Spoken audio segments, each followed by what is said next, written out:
Brutally Honest by Bex. Friday. Geraldine was the queen of mean in our small town deep in the bayou of Louisiana. Our town gazette would probably make her out to be some sort of saint, if'n she was ever found. But I knew her. She was hateful, a red-headed mean girl through and through. I'd just come home from being with Geraldine, and Ma saw how tore up I was when I'd sprinted past her in the kitchen. I was striped head to toe with thin red slashes. Ma asked, "What caused the wounds?" "Cypress switch," I'd answered, as I handed off my bucket of bloodied frogs to her. She looked at me puzzled, but asked nothing more. I didn't elaborate, didn't lie. I just strolled down the hall to the bathroom to get cleaned up for supper. Monday. It had been the longest weekend of my life. My stomach was jerked in knots. 'Twas tied tighter than banjo strings. I'd just reached the porch after the long walk home from school when Ma called me into the kitchen. "Bess, you seen Geraldine? Mr. Runyon and her brother's been looking for her since Friday. They came by early this morning. Was she at school?"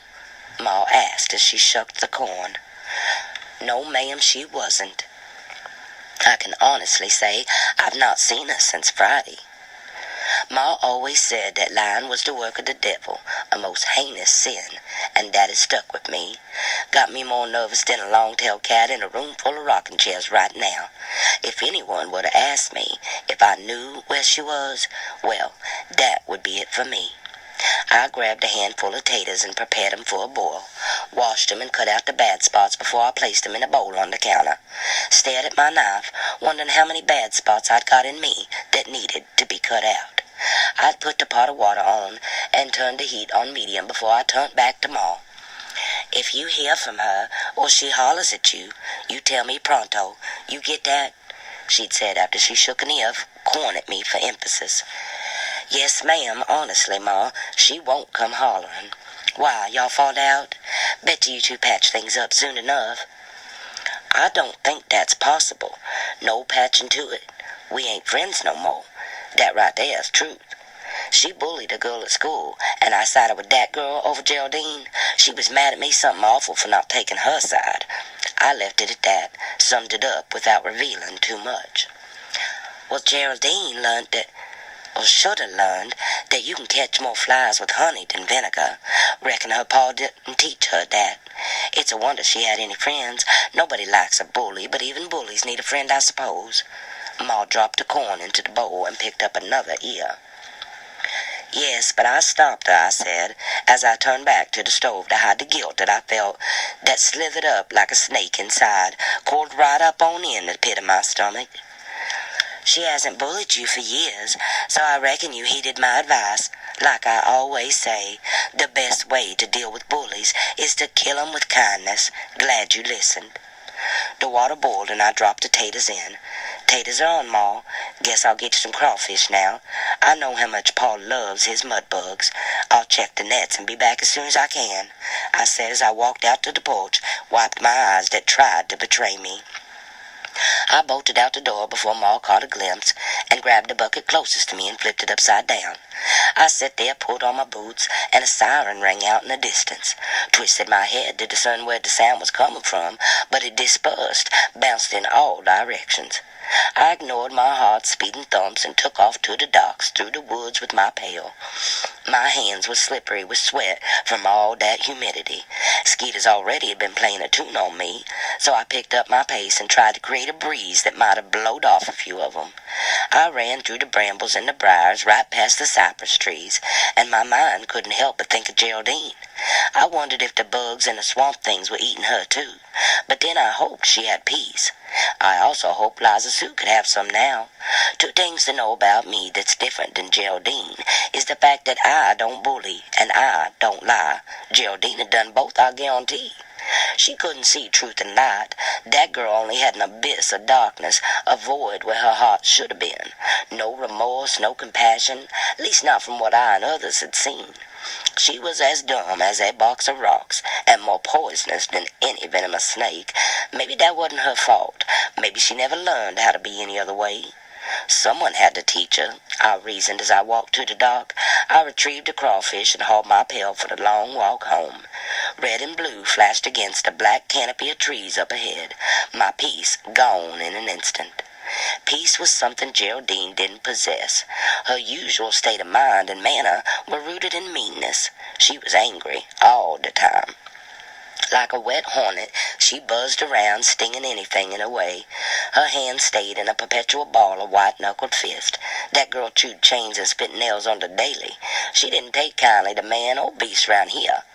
She'd been walloping kids for as long as I'd known her, a habit she hadn't outgrown, and never would. She'd given me my first black eye in kindergarten. Come to think of it, she'd given me all the black eyes I'd had in my entire life. 8 of 'em, but who's counting? She was tough, and everybody knew it. We had all tried to stay clear of her. All but me, that is. It wasn't like I wanted to be her friend. No, that wasn't it, I guarantee. She had whooped me mercilessly every day for over 2 weeks, until I gave in to becoming her best friend, or her swamp bestie, as she called it. She was half bull and half hellcat, stubborn as a Missouri mule. When we were in the first grade, Ma and Pa both given me advice on how to get mean Geraldine off my case. Ma had told me, talk to God about it, be kind and pray for her. But I went with what my Pa had said. Grab a fistful of her hair and punch her hard. Stand up to her, stand toe to toe. Don't back down and don't let go until she gives up. I tried that. I really did.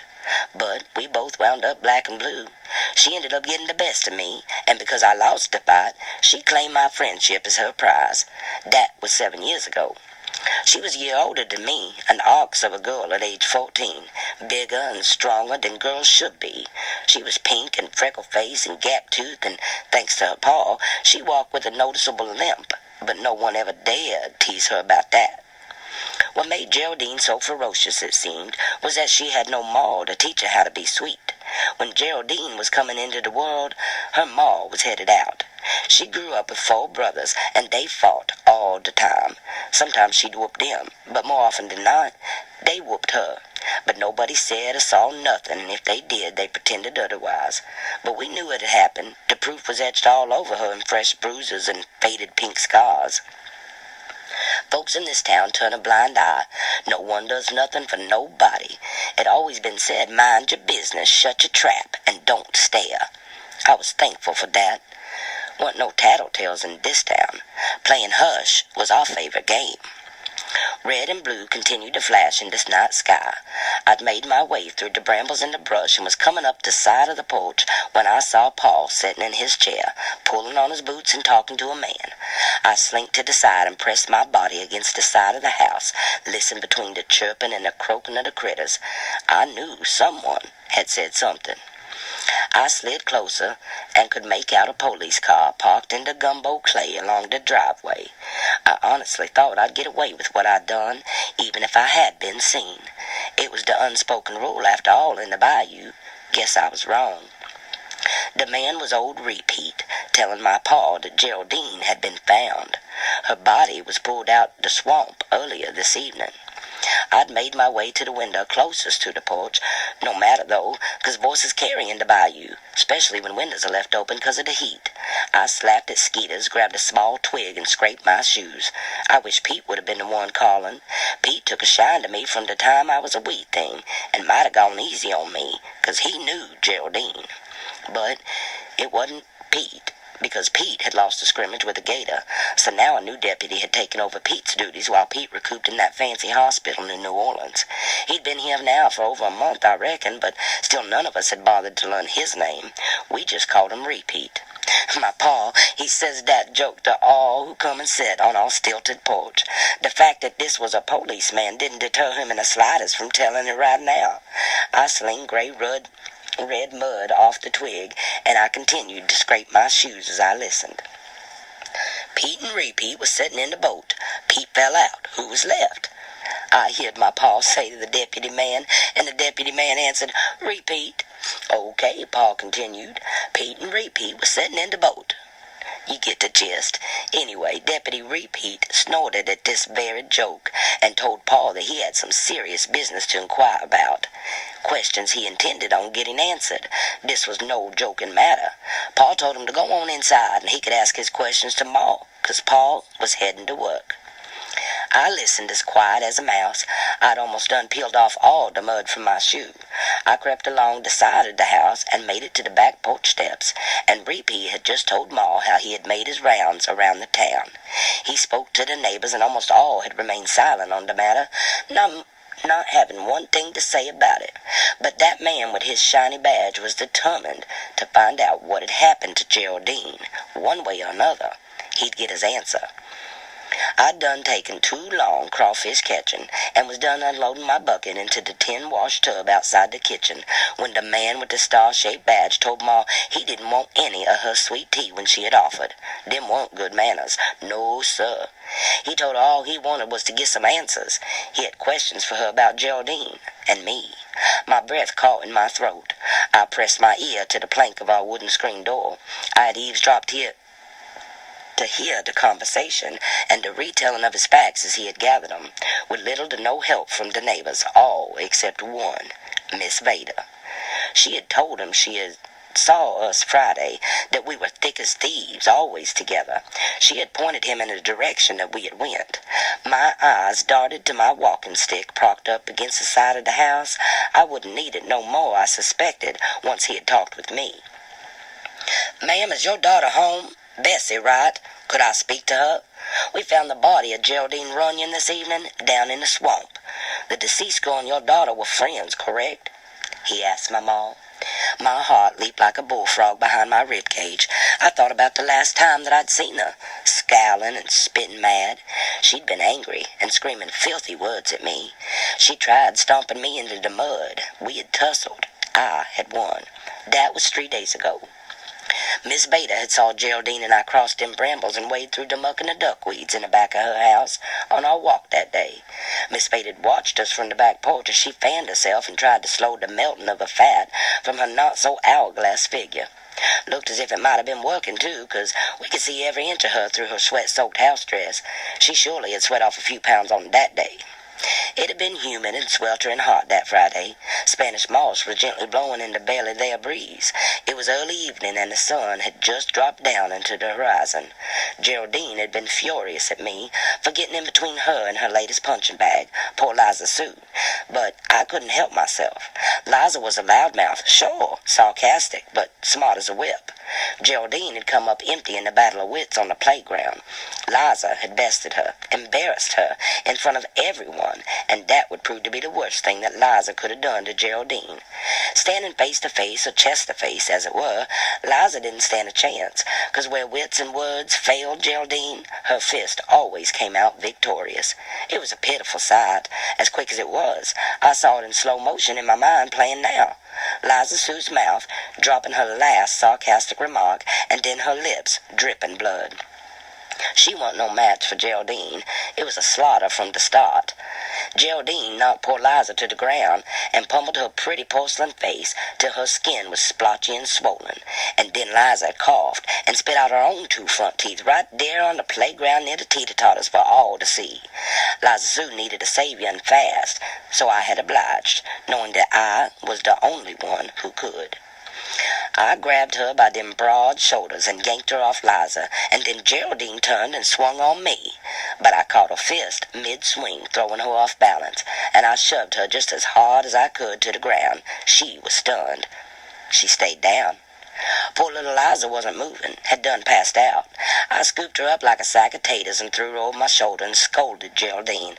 Liza Sue wasn't no bigger than a small swamp rat, and tripping wet, she barely weighed 80 pounds.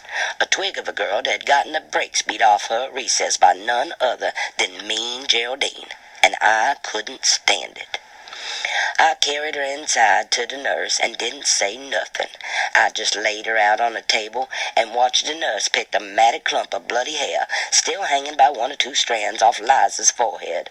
The nurse was patching her up by the time I left the room. I was seeing red. I recalled an old song that the lyrics to had my mind knowing exactly what needed to be done. Mean old Geraldine had done crawled up into Lucifer's hand, and I was determined to get her on over to the promised land. So I asked her as sweet as I could to walk home with me that day. I told her I wanted to gig some frogs for supper, and asked if she'd help me spear some. She said she would. That was at 2 o'clock. About 3 hours later, I'd not only hatched my plan, but carried it out as well. Nobody would miss mean old Geraldine, least of all me, her swamp bestie. Deputy said my name, and my ears perked up, snapping me back to reality. My ear was pressed so thoroughly to the wood, splinters laid flat against my cheek. In no time at all, Ma hollered for me to come in. I swung open the screen door, nearly took it off the hinges, and stepped onto the porch to remove my mud-caked shoes. Didn't do much good. My feet were muddied too. Ma stood on the other side of the kitchen screen door and shook her finger at me as she pointed at the wash basin and rag. I knew the drill. No gumbo clay-covered feet were coming inside to dirty up her fresh mop floor. Not under any circumstance. So 10-gallon hat wearing Repeat would have to wait as I washed myself before he'd get his answers. Now, I wasn't one to run, but I also wasn't one to lie. I knew he would get the truth, the whole truth and nothing but, even if I hadn't had my hand laid on any Bible. I scrubbed a bit longer than necessary, trying to come up with a way to say what had happened without breaking Ma's heart, but it was inevitable. The truth was ugly, just as ugly as Geraldine, and now me. I stepped across the threshold and couldn't bear to look at Ma. I studied my gaze and stared blank-faced into Repeat's direction. He stood in front of the open window, directly in front of the fan that was propped between the window's pane. That fan does nothing to cool us from the heat here in the bayou. It was mere decor at this point. June bugs buzzed and clung to the window screen behind him. Sweat dripped off the brim of his too-tall hat. He slapped at a skeeter that had nibbled his nose before he turned beady eyes in my direction. He fixed his creek cold glare on me as he brought his little pencil to his mouth and wet the tip with his tongue before landing it on a paper tablet in his hand, ready to record my every word. I swallowed hard, thankful that Pa wasn't home. I understand you were friends with the deceased, Geraldine Runyon. That correct? When was the last time you saw her? He asked, readying his pencil. Friday, Mr. Repeat. Name's Bobby, Deputy Beaumont, if you prefer. What time did you part company? He asked while scribbling something down on his pad of paper. Little before sundown, I say, scooching closer to Ma. I stood barefoot beside her, leaning on the arm of her chair, and chewed on my cheek and tried to keep from spilling all the beans. I wasn't sure how much he knew, and I wasn't going to volunteer the information unless directly asked. What were you two doing? And, where were you, say, when you last saw her? He asked, wiping the sweat on the back of his hand that held that tiny red pencil. Gigging.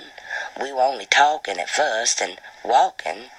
I lowered my eyes to the floor just then, 'cause a palmetto bug crawled too close to my big toe, so I kicked out my leg and sent it flying before answering the rest of his question. Down by the swamp, I said, meeting his squinty eyes. At first? What do you mean? He asked. Yes, sir. At first, we were trying to find a good gigging spot. Wanted frog legs for supper, you see. So we started walking down by the bay, wading through dim duckweeds and picking Spanish moss out of one another's hair when it clung to us. But mostly, we was just talking and walking. Why don't you take me through that walk, young lady? What'd you do and where'd you go? What'd you talk about? We talked about school and the heat of today, and about our plans for the weekend. Then we searched the woods for walking sticks. Beaumont's ears grew 2 inches taller right then. Sticks, you say? How big was they? Did you both have sticks? He was chomping at the bit, thinking he done hit the bullseye. He wasn't wrong. Yes, we both had sticks, tall ones from the woods. We used them to help us not get stuck, and, of course, to get some frogs, I said casually, trying to sound innocent. But I knew where this line of questioning would wind up, and I couldn't lie. God sees everything, and no amount of praying nor any potions from Maria Marie Laveau herself or her voodoo magic was ever going to erase or cover up what I done did. I thought about our conversation. Geraldine had been enraged with me over Liza and my interference. She'd even picked a switch from one of those old cypress trees and had strapped my legs as we walked. She whipped me for a good long while, too, right down to the edge of the swamp. Her anger was satisfied finally by the appearance of blood as it seeped from my fresh wounds, tiny red welts and thin slashes that covered my shoulders and the backs of my legs. "How do you gig frogs, and what does one need for that sort of task?" "Sir, you is from round these parts. You ain't never eat frog legs, been gigging. You just need a flashlight to spot 'em and a stick to, well, stick 'em." I knew I'd said too much as the words fell from my lips. I knew what he had found when he pulled Geraldine out the bay. I knew what kind of wound she had. I gave it to her. Instead of gigging frogs that night, well, I had gigged Geraldine, so to speak. "You still have that stick?" he asked. "It's outside," I said and pointed. "Take me to it." Ma grabbed her chest and her eyes widened as she looked at me. "Bessie, take him to it. I gotta get the crawfish on for supper. Anything he needs, whatever he asks, you help him. Tell the truth," she said as she tightened her apron strings and scurried off to the kitchen, oblivious of what would come next. I opened the screen door and led him to the back porch off at the kitchen. We took 4 steps off the stilted platform in tandem. He followed with a hand on my shoulder. Maybe it was to steady his steps in the blackness of the night, or maybe he wanted to make sure that I wouldn't run. My hand slipped inside the slit in my jean shorts, and I took hold of my tiny whittling knife and tossed it as quietly as I could into the mud. Thankful for the croaks and the hollers of the bullfrogs that covered the slight thud that the knife made when it found rock instead. He let go of my shoulders. I reached to grab my stick that was still leaned against the house. As I took hold, he gripped my wrist. I craned my neck to look at him. Those blue tiny eyes widened when he saw dim markings etched into wood. I couldn't read his expression. Was it confusion, disbelief, disgust? The expression that came across his face changed his features from soft to hard. He never let go of my wrist. Instead, he bent down to rub dim carvings on the length of my stick. He peered up at me, his face shaded by his Stetson hat. "Did you write this? Carve this word right here?" I nodded and wiped a long golden strand of my matted hair off my sweaty forehead. He looked as if he was going to be sick. He dropped my wrist to inspect the end of my stick. It was jagged and broken on its end.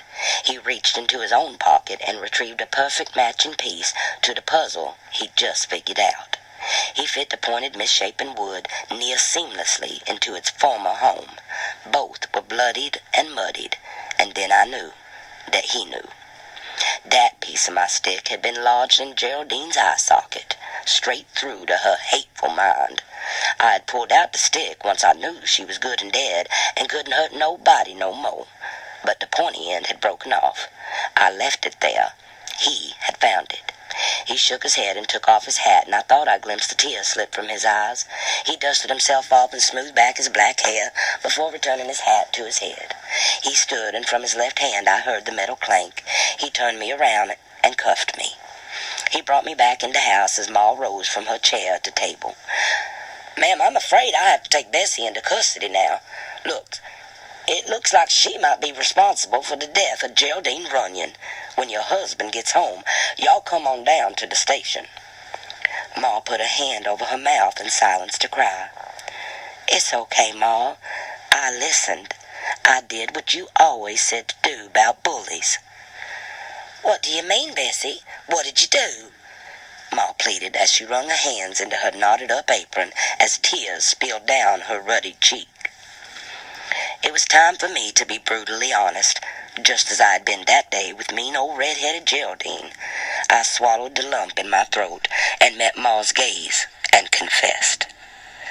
"I killed her with kindness," I said, sweet as molasses. For you see, that's the name I'd given to my weapon, the one word that I'd carved into my stick. So I was a murderer now. But technically, I want no liar. Okay, guys, that was the end of the story. I do hope that you enjoyed it. And again, the story is called Brutally Honest. And that's a sneak peek at what will be coming up in my short story collection, Touch of Madness. Thanks so much for listening. I appreciate each and every one of you. Have a great day. Till next time. Bye bye.